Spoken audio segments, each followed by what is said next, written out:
ورحمۃ اللہ وبرکاتہ۔ کلاس 6 کا مضمون ہے اردو کا محنت کی عظمت یا برکتیں۔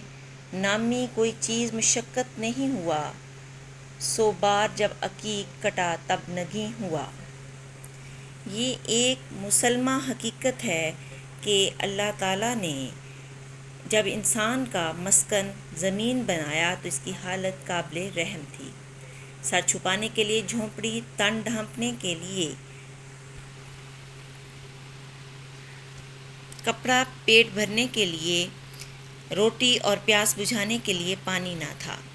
اللہ تعالیٰ نے انسان کو محنت کے طور طریقے سے نوازا اور یہ قاعدہ سکھایا، اِنَّ مَعَ الْعُسْرِ یُسْرًا، ترجمہ بے شک تنگی کے ساتھ آسانی ہے۔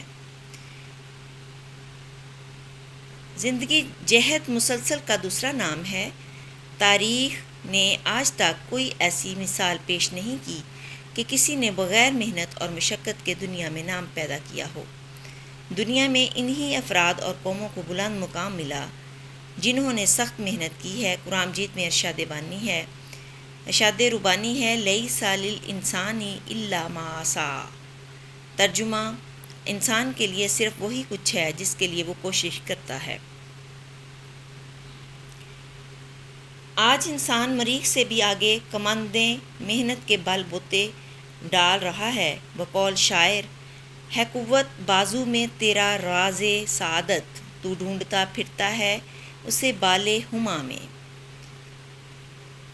حضرت محمد صلی اللہ علیہ وآلہ وسلم کی پوری زندگی محنت اور عمل کا اعلیٰ نمونہ ہے۔ مسجد نبوی کی تعمیر میں آپ صلی اللہ علیہ وسلم نے بڑھ چڑھ کر کام کیا۔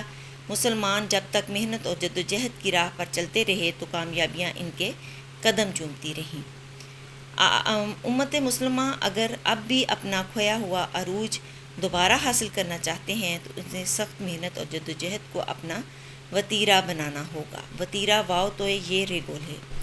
کسان محنت سے کھیت میں بیج ڈالتا ہے، گوڈی کرتا ہے، رات کی تاریکی میں پانی دیتا ہے، پھر جا کر اسے اناج کی دولت حاصل ہوتی ہے۔ اسی طرح ایک طالب علم کی زندگی بھی محنت سے عبارت ہے۔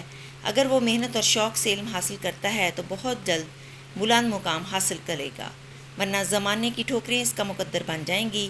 محمد علی نام ہزاروں افراد کا ہوگا، مگر قائد اعظم محمد علی جناح کی محنت نے انہیں منفرد بنایا، انہیں زمین سے اٹھا کر آسمان رفعت عطا کیا۔